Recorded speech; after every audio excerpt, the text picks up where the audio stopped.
બાપુ એક સુંદર મજાનો પૌરાણિક પ્રસંગ છે અને આ પ્રસંગનું શીર્ષક છે બુદ્ધિશાળી નોકર. એક રાજાના દરબારમાં એક અજાણી વ્યક્તિ નોકરી માટે આવે છે. રાજા તેની લાયકાત પૂછે છે અને એના જવાબમાં અજાણી વ્યક્તિ કહે છે કે હું અક્કલથી કોઈ પણ જાતનો ગૂંચવાયેલો કોયડો ઉકેલી શકું છું. રાજાએ એમને ઘોડાના તબેલાની જવાબદારી સોંપી દીધી. થોડા દિવસો પછી રાજા તેમના અતિ મોંઘા અને પ્રિય ઘોડા બાબતે એ નોકરને એનો અભિપ્રાય પૂછ્યો અને જવાબમાં નોકરે કહ્યું કે ઘોડો અસલ નથી. રાજાએ તપાસ કરાવી તો જાણવા મળ્યું હતું કે ઘોડાની નસલ તો અસલી છે, પરંતુ તેની માં મરી ગઈ હતી, એટલે તે ગાયને ધાવીને મોટો થયો હતો. રાજાએ નોકરને પૂછ્યું કે તને આ કેવી રીતે ખબર પડી?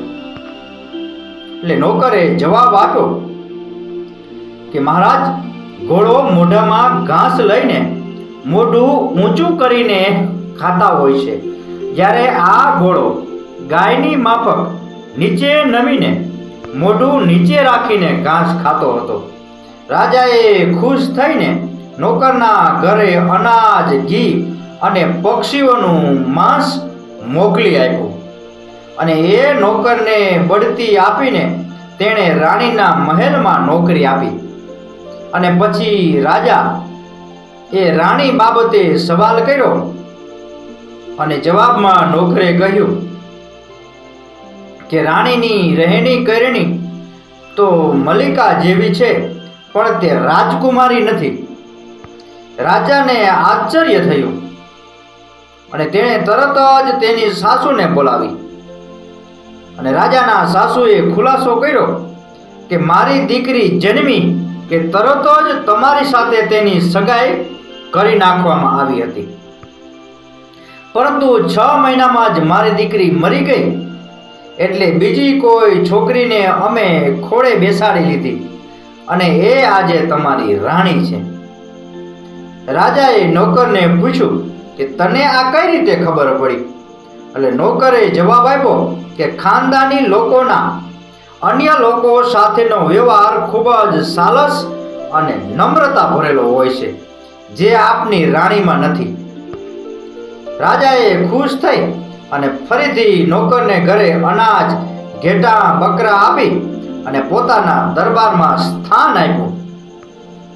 થોડા વખત પછી રાજાએ નોકરને બોલાવ્યો અને તેમણે પોતાના વિશે જાણવાની ઈચ્છા પ્રગટ કરી.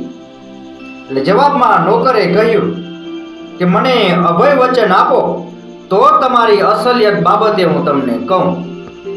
એટલે રાજાએ નોકરને અભય વચન આપ્યું. એટલે નોકરે કહ્યું, ના તો આપ રાજા છો કે ના તો તમારો વ્યવહાર રાજા જેવો છે. રાજા ગુસ્સેથી લાલ પીળો થઈ ગયો, પણ એણે નોકરને અભય વચન આપ્યું હતું એટલે એને સજા ન કરી શકે, એટલે એ સમસમી અને શુભ થઈ ગયો. રાજાએ પોતાના પિતા પાસે જઈને પૂછ્યું કે હું ખરેખર કોનો દીકરો છું?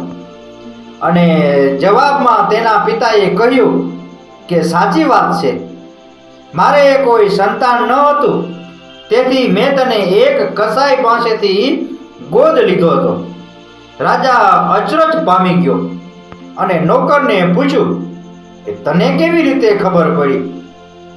અને એના જવાબમાં નોકરે કહ્યું કે બાદશાહ, જ્યારે કોઈને ઇનામ આપે ને તો એ હીરા, મોતી અને ઝવેરાતો આપે, પરંતુ તમે તો કાયમ અનાજ, માંસ, ઘેટા, બકરા વગેરે ઇનામ આપતા, જે વ્યવહાર કોઈ કસાઈની ઓલાદ જેવો જ હતો.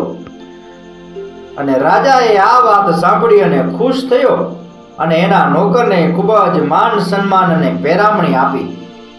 બાપુ, આ કથા ઉપરથી આપણે સમજવાનું મળે છે કે માણસની અસલિયત તેના લોહીનો પ્રકાર, સંસ્કાર અને વ્યવહાર ઉપર નિર્ભર કરે છે.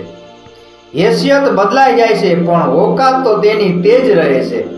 વિજ્ઞાનમાં ડીએનએની શોધ અમથી જ નથી થઈ.